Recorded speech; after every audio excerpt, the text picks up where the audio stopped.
В России снова заработают программы льготного автокредитования «Первый автомобиль» и «Семейный автомобиль».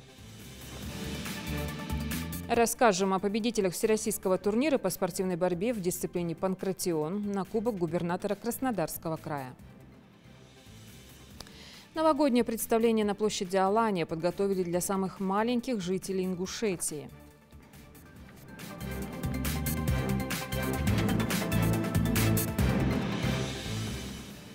Здравствуйте, это новости 24. В России снова заработают программы льготного автокредитования «Первый автомобиль» и «Семейный автомобиль». По этим схемам государство субсидирует приобретение автомобилей в кредит.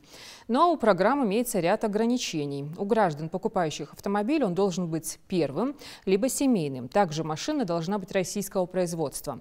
Ценовой лимит – 1 миллион рублей. На данную программу Минпромторгом выделено 5 миллиардов рублей.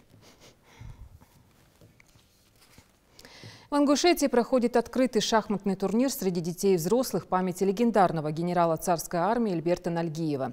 Мероприятие организовано при поддержке региональной федерации шахмат. Подробности у нашего корреспондента Харуна Аздоева. Новый сезон спортивной жизни Ингушетии открыл шахматный турнир по рапиду, собравший 64 участника без возрастных ограничений. Соревнования включают в себя две возрастные группы – детей и взрослых, с равным количеством игроков по 32 человека в каждой. Среди участников турнира потомок прославленного генерала Руслан Нальгиев, профессиональный шахматист, призер Кубка России по шахматам среди детей. Я приехал на зимние каникулы в Ингушетию. Так совпало, что федерация организовала турнир, посвященный одному из моих предков. Я не мог в нем поучаствовать. Нужно чаще проводить турниры, чтобы было больше опыта и мотивировать тем самым других детей. Вместе ветераны шахмат и юные спортсмены создали в игровом зале атмосферу, наполненную энергией добра, заряжая ею всех присутствующих. Формат турнира включает в себя 2 соревновательных дня, в течение которых состоятся 9 туров. Организаторами соревнований предусмотрены памятные подарки и дипломы участия в турнире для всех шахматистов. А кубками и медалями будут награждаться победители общего зачета.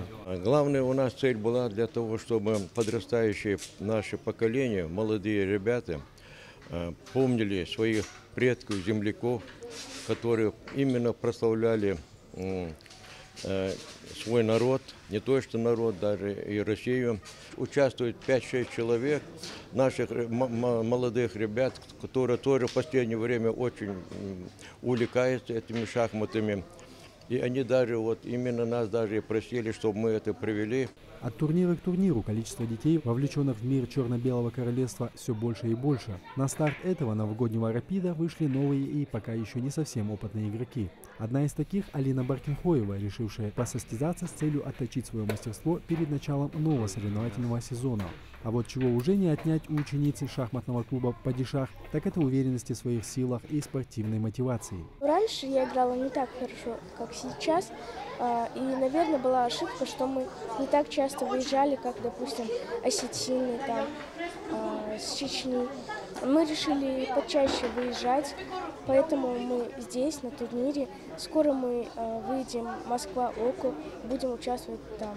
Спортивная история турниров по шахматам в Ингушетии насчитывает множество интересных случаев. Если в первые годы развития шахмат убыль поклонников этой игры занимали противостояние профессионалов, то на сегодняшний день не менее важны стали поединки самых маленьких шахматистов. Многие родители отложили свои дела и привезли для участия в состязаниях по шахматам юных интеллектуалов с целью обогатить их новыми полезными навыками игры с многовековой историей. Я привез 3 внуков.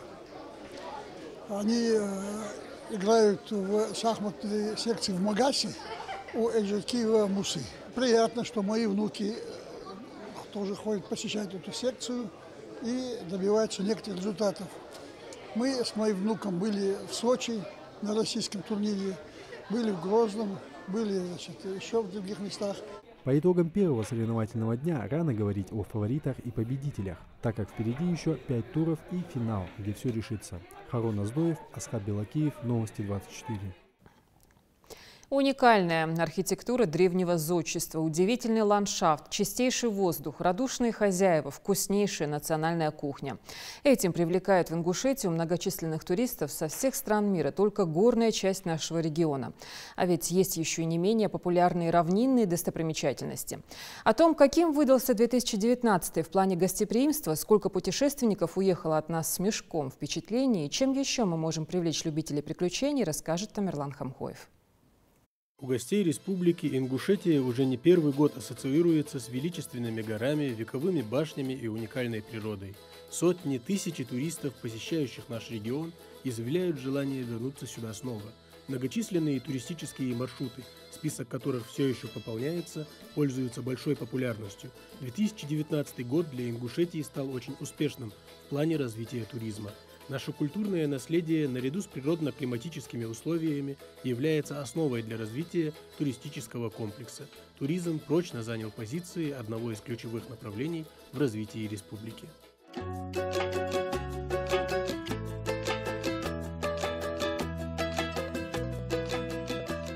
Увидеть эту красоту приезжают многочисленные группы туристов со всего мира. К примеру, очень часто Ингушетию стали посещать гости из Китая. Туристическими группами в количестве 20-30 человек они путешествуют по горам в сопровождении экскурсоводов. Маршрут чаще всего один и тот же – Вовнушки, Игикал, Тхаба-Ирды и перевал Цейлуам.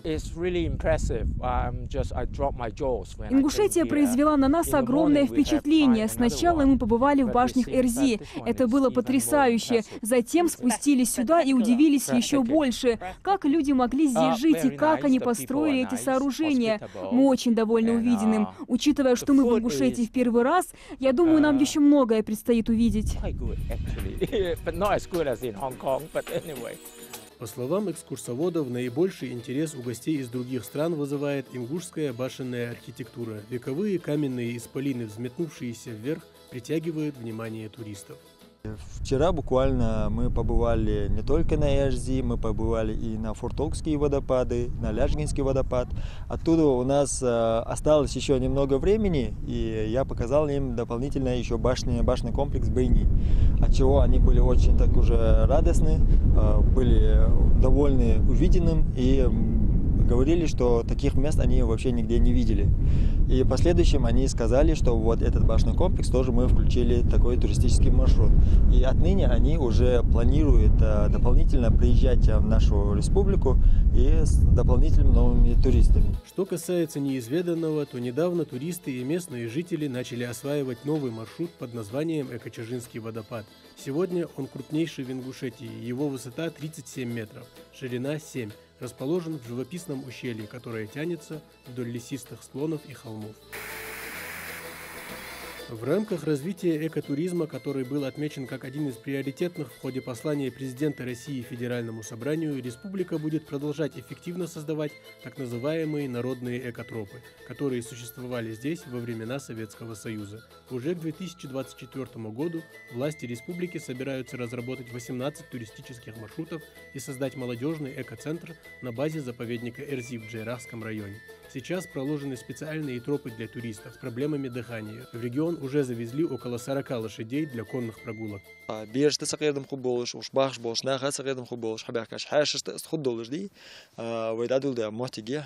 Конный спортивный школ, конный дикий дивизий, конный спортивный клуб. Садавили маршруты, экологические маршруты на верховной лошади. Лошадиная прогулка школ делаешь. Хандахо давили, ханзвей до мотиге, ханзер волнушки, а мотиге, емотик хоги. Дахуера водопад дадут сюда, чисто экологический, но гор халтуал гятич. Даху малё мотиге шкой хосо гор стада, чаква голыш, перевал халтуал голыш, даху хах гор хах хужуасак. За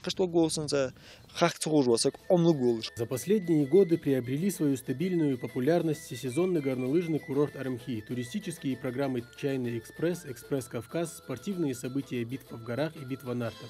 Таким образом, каждый турист находит здесь для себя что-то близкое. Каким трепетом относится к своей культуре, к своим героям. Даже гид, который нам все это рассказывал все это также со слезами на глазах, это настолько впечатляет. Я в шоке от того, что вот как можно было здесь, в такой гористой местности, построить такие вот возвышенности, такие башни. Это вообще умопомрачительно просто на самом деле. Подтверждается кавказское доброжелательство и гостеприимство. Весь Инстаграм у меня в цветочках все время. Вот здесь цветы, конечно, интересные. Если ромашки, то вот такие. В общем, приток туристов растет. Этому способствует выездной и событийный туризм. Фестиваль сенокоса, чемпионат СКФО «Большая рыбалка», выставка Инг-Экспотур и гастрономический Мархаш-тур. Эти и другие мероприятия привлекают туристов со всей страны и даже за ее пределами. Если сравнивать за последние 2-3 года, то число туристов в наш регион заметно увеличилось.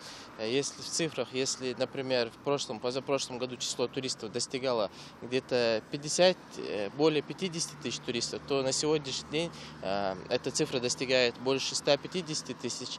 И иностранных туристов примерно 2000 туристов. А зимой в горах Ингушетии можно также прокатиться на сноуборде или лыжах. 1200 метров заснеженной трассы для искушенных поклонников зимнего вида спорта и 200 метров для любителей, которые только начинают привыкать ко всем резким поворотам и трамплинам. Горнолыжному курорту Арамхи, как говорится, все лыжники покорны. Но и это еще не все. В Ингушетии будет развиваться и совершенно новое для региона направление – медицинский туризм. Так, в регионе до конца 2021 года планируется строительство санаторно-курортного кластера Ачулуки. На источниках в сельском поселении Средней Ачулуки этап уже прошел утверждение. И сейчас начато строительство сопутствующей инфраструктуры. А что из себя будет представлять вообще комплекс? Комплекс будет направлен на медицинский туризм, на популяризацию медицинского туризма. Это будет санаторный комплекс на 300 койко-мест, направленный на ряд определенных медицинских направлений для оздоровительного туризма и в целом для отдыха. Даже после того, как летний туристический сезон завершится, в горной Ингушетии есть немало троп, которые вызывают интерес у туристов. Суровый горный ветер не останавливает путешественников, да и башенные комплексы на фоне осенней природы особенно колоритны и завораживают. Так, в самый разгар осени специалисты Комитета по туризму Ингушетии обновили туристический маршрут к древнему языческому храму Магой-Эрды. На пути к храму первой встречается сторожевая башня Магой-Джел. Вот это самая красивая башня, которая находится между двумя скалами, между двумя камнями. А вот эту башню построили чисто для обороны и для защиты сигнальной, для сигнала о надвигающемся приятеле, о враге. И она очень хорошо, красиво вписывается в окружающий ландшафт. Основную часть маршрута к храму можно проехать на машине, но самый интересный и захватывающий отрезок дороги придется преодолеть пешком, начиная от башен Салги. Вокруг этого ущелья комплекс находятся другие башенные комплексы. Это такие как Гу, Ханикал, Маготи, как раз куда мы следуем. С той стороны запада у нас находится Бялган, боевая башня. Отсюда ведет свое начало род Салкхоевых, как раз по названию которой пошло название ущелья. И примечательно здесь боевая башня, которая неплохо сохранилась, если так сравнивать. К сожалению, мы видим, что машикули почти уже утеряны. Живописные пейзажи, желтеющие листва под ногами, величественные деревья. Здесь царит тишина и уединенность. И о редком присутствии человека в этих местах говорят лишь указатели, висящие на деревьях. Указатели были установлены примерно 2 месяца вот так уже.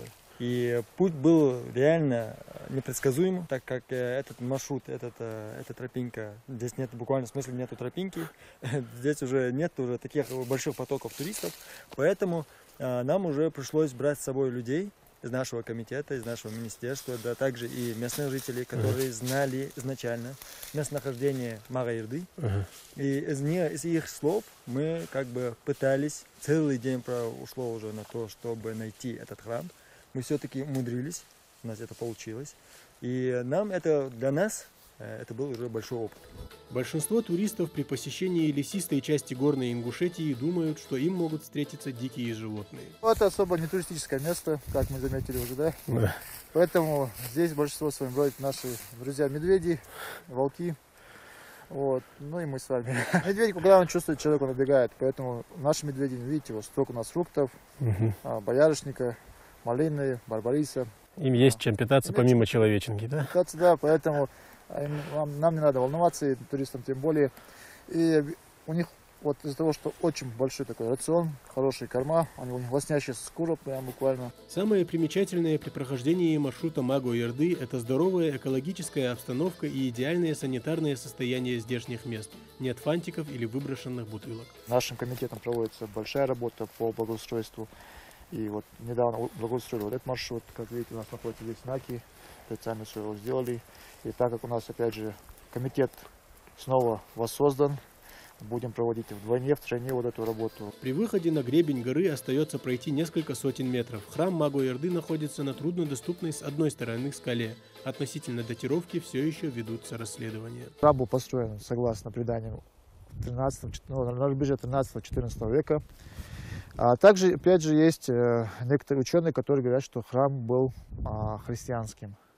И так же, как и башня, которая здесь находится, Маготи, она имеет сход с башней Белган, которая находится чуть дальше на запад, и которая по стилю напоминает грузинские башни.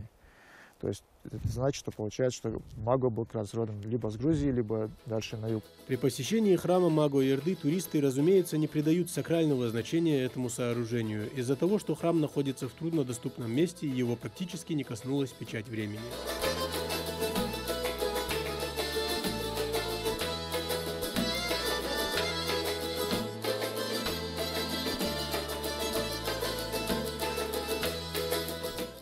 Туристов встречает не только горная часть Ингушетии, но и равнинная. Лучшее познание народа – изучение его истории. Несколько десятков туристов из разных городов России смогли ознакомиться с памятниками трагических и торжественных событий в истории Ингушетии.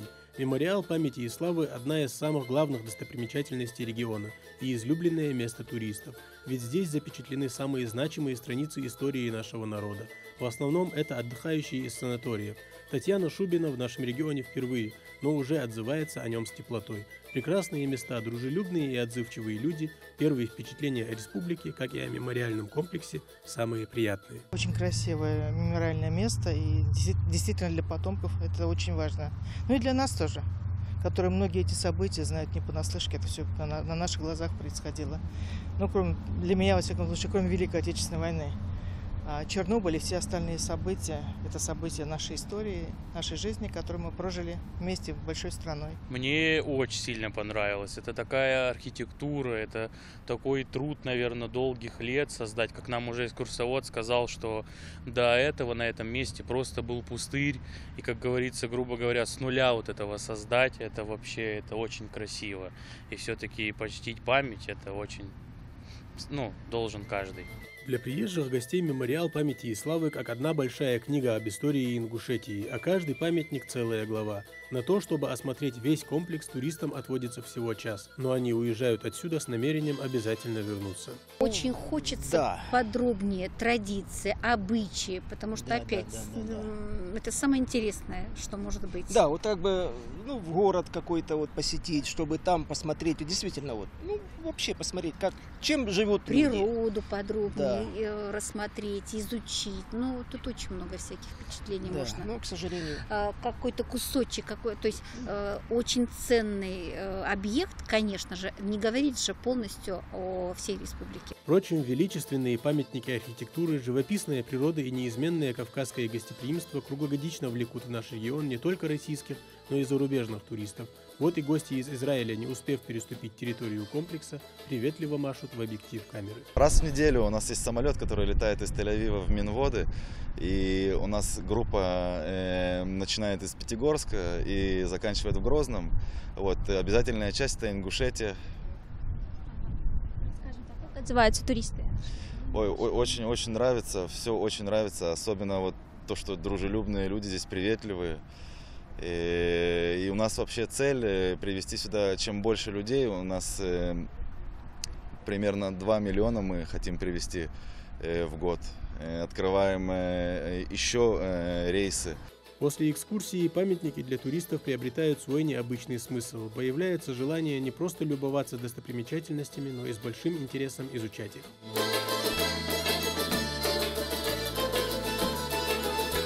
Ингушетию за 2019 год посетили десятки тысяч туристов. Наш край с каждым годом привлекает все больше людей, однако в планах увеличить количество гостей в разы. По итогам уже на третий квартал, да, вот за 9 месяцев 2019 года республику посетило более 120 тысяч туристов. Если сравнить это с предыдущим годом, то это уже намного больше, чем было в предыдущие периоды. И говоря, нужно отметить, что увеличение потока туристов, оно связано с теми мероприятиями, которые регулярно проходят в республике. То есть это не только событийные мероприятия, которые также проводятся в республике. Ингушетия регулярно представляется на различных международных выставочных площадках. Планы на 2020 год – это провести мероприятия, которые обеспечат нам дополнительный приток туристов, создание, так сказать, благоприятного имиджа республики, который будет отражаться в реальных цифрах. 2020 год для Ингушетии также обещает быть очень насыщенным на туристические открытия и события. В начале года должен пройти чемпионат России по альпинизму. Помимо этого, туристов привлечет большое количество новых, непройденных эко-маршрутов Джейрасского района. Тамерлан Хамхоев. Итоги года. 7 золотых, 5 серебряных и 6 бронзовых медалей завоевали ингушские спортсмены на всероссийском турнире по панкратиону на Кубок губернатора Краснодарского края. За звание лучшего в своей весовой категории в течение 2 дней боролись более 270 участников со всей России. По итогам турнира ингушская команда заняла 3-е общекомандное место. Репортаж Микаила Тангиева.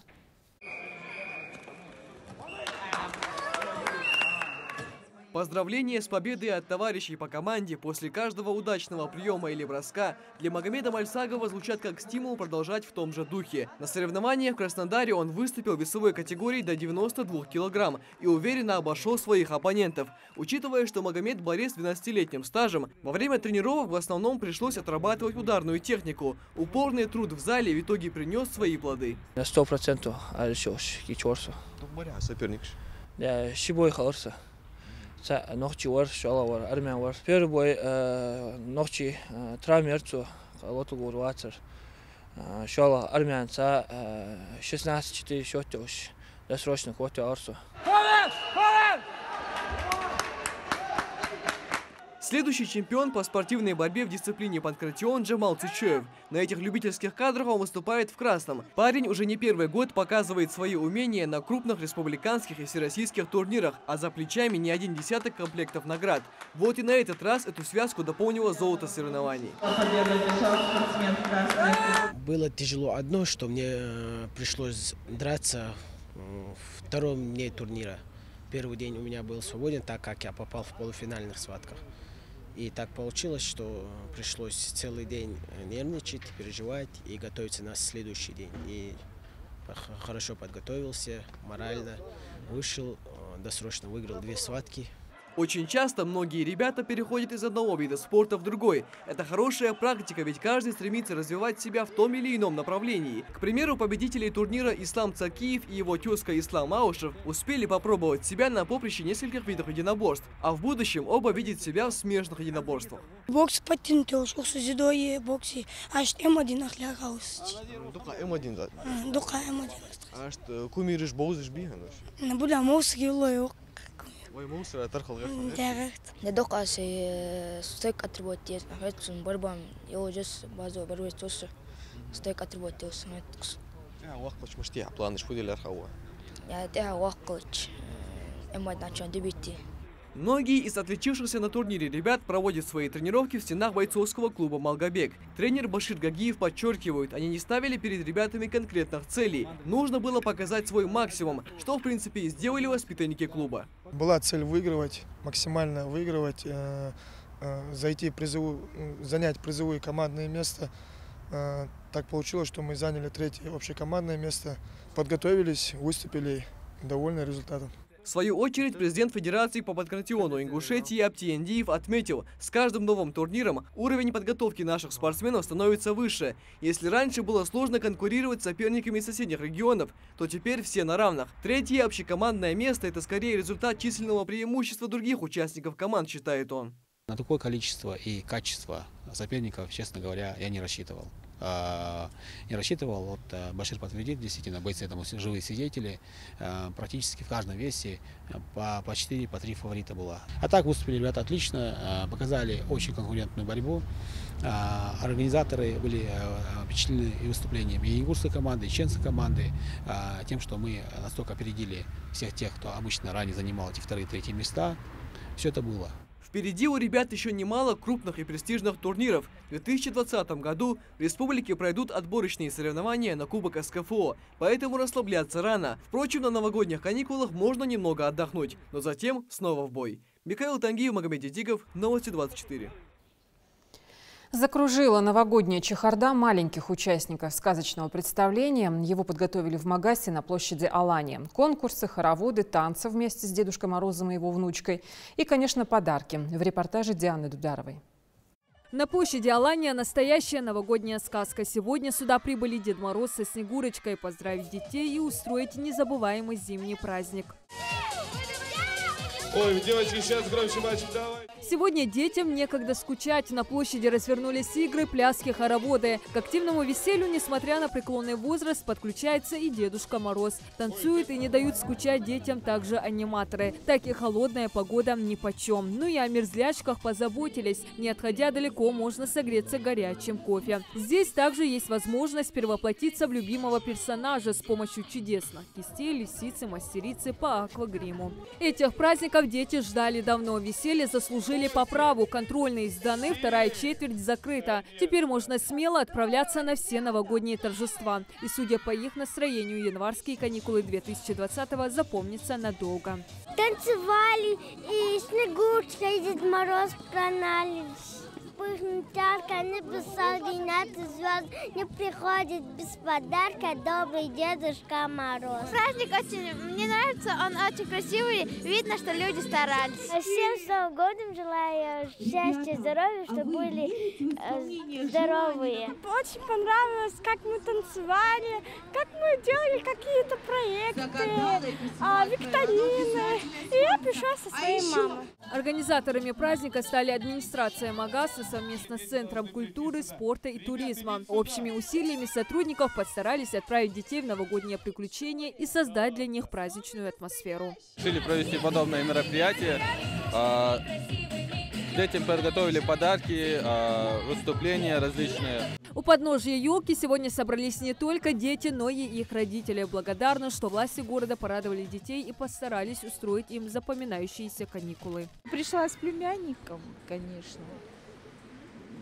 Нам очень понравилось. Многие из детишек большим недостатком этого Нового года считают отсутствие снега. Соответственно, не получается поиграть в снежки и слепить снеговика. А в новогодние праздники, как правило, исполняются желания. Так Дед Мороз решил порадовать детишек сказочным снегом.